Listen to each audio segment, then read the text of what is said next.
You didn't grow up loud. You didn't grow up dramatic. You didn't grow up asking for attention. You grew up quiet. Not because you had nothing to say, but because saying something felt dangerous. From a very early age, you learned something that never had to be spoken out loud. You learned that silence could calm a room, that it could keep adults from snapping, that it could stop chaos before it started.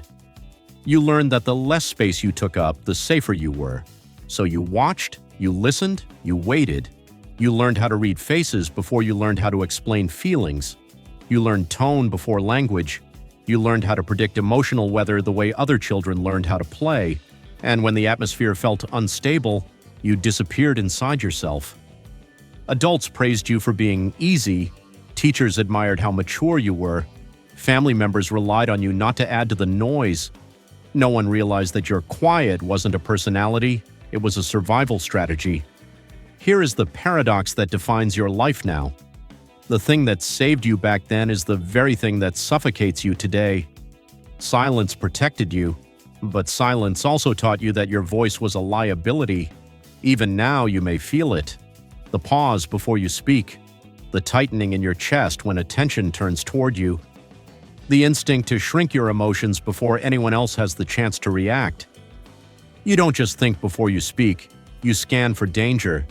This is not shyness, this is not introversion.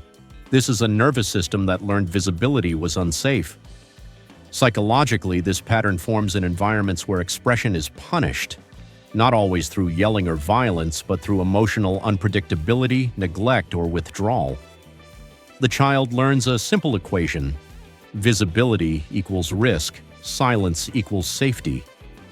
Over time, this becomes hypervigilance, a constant scanning of the environment for threat. Your body learns to stay one step ahead of danger by staying quiet. Your mind learns to edit itself before the world ever gets the chance. Attachment theory explains this further. When caregivers are emotionally unavailable or inconsistent, children often develop avoidant or disorganized attachment. Needs go underground, feelings are managed alone, dependence feels dangerous. Neurologically, emotional suppression during childhood reshapes the brain. The default mode network, the system responsible for self-reflection, organizes around restraint instead of expression. You don't ask, "What do I feel?" You ask, "What is safe to show?" It's like growing up in a house with creaking floors. You learn exactly where to step. Not because you're graceful, but because you're afraid of being heard.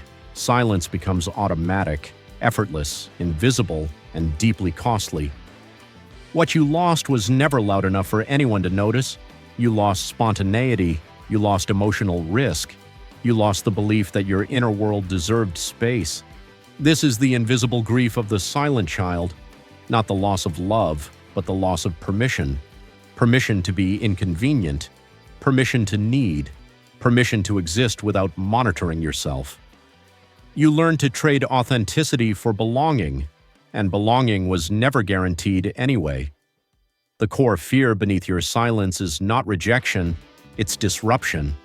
The fear that your presence will destabilize everything, that your feelings will be too much, that your voice will create consequences you can't control. So even joy becomes restrained, anger becomes dangerous, sadness becomes private.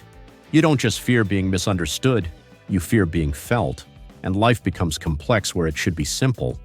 Conversations turn into rehearsals, relationships become negotiations, rest feels undeserved. You are always holding yourself back, always containing, and no one sees the war inside you because you learned how to fight it silently. Silence doesn't end when childhood ends, it evolves. The quiet child becomes the self-managing adult. You might struggle to express your needs and then feel hurt when no one notices. You might freeze during conflict, only to replay the conversation in your head for days. You might feel invisible in relationships, yet terrified of asserting yourself. You may apologize before you speak, minimize your pain, over-explain your feelings so no one can accuse you of being unreasonable.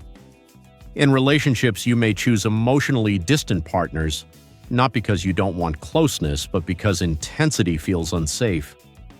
Love feels risky when you learned early that your needs were disruptive. At work, you often become indispensable, reliable, competent, quietly overperforming.